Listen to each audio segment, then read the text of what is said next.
मेरा नाम आदित्य है। मैं एक फ्रीलांस पत्रकार हूं और मुझे अजीबोगरीब किस्से और कहानियां इकट्ठा करने का शौक है। जब मैंने सुना कि झारखंड के एक छोटे से गांव में बेगुनकोदर रेलवे स्टेशन नाम का एक स्टेशन है जिसे भूतिया माना जाता है, तो मेरी जिज्ञासा जाग उठी। कहा जाता था कि स्टेशन पिछले कई दशकों से बंद पड़ा है और वहां कोई ट्रेन नहीं रुकती। मैंने तुरंत अपना बैग पैक किया और इस रहस्य का पता लगाने के लिए निकल पड़ा। गांव तक पहुंचने का रास्ता सुनसान था। घने जंगलों और उबड़-खाबड़ रास्तों के बीच से गुजरते हुए मैं शाम ढलने से पहले स्टेशन पहुंच गया। स्टेशन सुनसान और जर्जर हालत में था। वहां सिर्फ झाड़ियों की सरसराहट और पक्षियों की आवाजें सुनाई दे रही थी। गांव वालों से बातचीत में पता चला कि स्टेशन पर कई साल पहले एक रेल हादसे में एक महिला की मौत हो गई थी। तभी से वहां अजीब घटनाएं होने लगीं। स्टेशन मास्टर ने उस औरत को स्टेशन पर भटकते देखा था। कुछ दिनों बाद स्टेशन मास्टर भी लापता हो गया। उसके बाद रेलवे ने स्टेशन बंद कर दिया।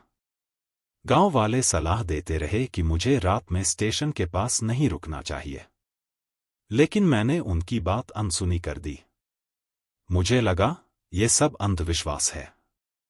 मैंने स्टेशन पर रात गुजारने का फैसला किया।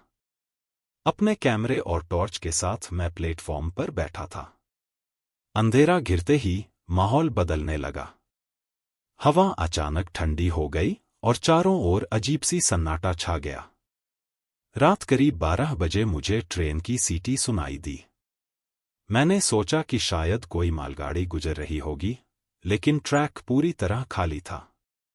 तभी मैंने धुंधली परछाई देखी जो प्लेटफॉर्म पर चल रही थी। मैंने परछाई की तरफ अपनी टॉर्च का रुख किया, लेकिन वह गायब हो गई। मेरा दिल जोर-जोर से धड़कने लगा। तभी मैंने महसूस किया कि किसी ने मेरे कंधे पर हाथ रखा है। जब मैंने मुड़कर देखा तो वहां कोई नहीं था। अचानक मुझे प्लेटफॉर्म पर कुछ फुसफुसाने की आवाजें सुनाई दी। ऐसा लग रहा था जैसे कोई मेरी ओर देख रहा हो। डर के मारे मेरे हाथ पैर सुन्न हो गए। अगले दिन मैं गांव लौट आया। मैंने अपने अनुभव के बारे में गांव वालों को बताया। उन्होंने मेरी बात सुनकर मुझे वहां दोबारा न जाने की चेतावनी दी। उनका कहना था कि जो भी रात में स्टेशन पर रुका उसने अपनी जान गंवा दी। लेकिन मुझे यह सब जानने की बेचैनी थी। मैंने तय कर लिया कि मैं स्टेशन के रहस्य का पता लगाकर ही रहूंगा। दूसरी रात मैंने खुद को तैयार किया और स्टेशन लौट गया। इस बार मैं स्टेशन के अंदर बने छोटे से कमरे में बैठा। आधी रात को मुझे अचानक कदमों की आवाज सुनाई दी। मैंने सोचा कि शायद कोई जानवर होगा। जब मैं बाहर आया तो मैंने देखा कि ट्रैक पर एक औरत खड़ी थी। उसने सफेद साड़ी पहनी थी और उसके लंबे बाल हवा में उड़ रहे थे। उसकी आंखें अजीब तरह से चमक रही थीं। वह औरत मुझे देख रही थी और उसके होंठ हिल रहे थे, लेकिन कोई आवाज नहीं निकल रही थी। मैंने डरते डरते उससे पूछा, तुम कौन हो? लेकिन वह जवाब देने की बजाय ट्रैक पर चलने लगी। अचानक वह गायब हो गई। तभी मैंने अपने कैमरे की स्क्रीन पर देखा कि उसमें औरत की तस्वीर कैद हो गई थी। मेरे रोंगटे खड़े हो गए। अगले दिन मैंने स्टेशन के पुराने रिकॉर्ड्स खंगाले।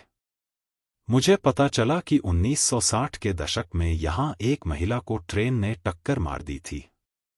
उस हादसे के बाद से ही यह स्टेशन भूतिया माना जाने लगा। लेकिन मुझे यकीन नहीं हो रहा था। क्या यह सब मेरा भ्रम था या सच में मैंने भूत देखा था? मैंने तीसरी रात स्टेशन पर जाने का फैसला किया। इस बार मैंने अपने साथ कुछ धार्मिक वस्तुएं भी ले लीं। रात के करीब 2 बजे मैंने फिर से वही परछाई देखी। वह इस बार मेरे पास आ रही थी। उस औरत ने मेरी ओर इशारा किया और एक दर्दभरी आवाज में कहा, मुझे यहां से मुक्ति चाहिए। उस घटना के बाद मैंने स्टेशन पर फिर कभी कदम नहीं रखा। मैंने गांव वालों को उसकी मुक्ति के लिए पूजा करने की सलाह दी। आज भी जब मैं उस रात को याद करता हूं तो मेरी रूह कांप जाती है। बेगुनकोदर रेलवे स्टेशन हमेशा मेरे लिए एक रहस्य बना रहेगा।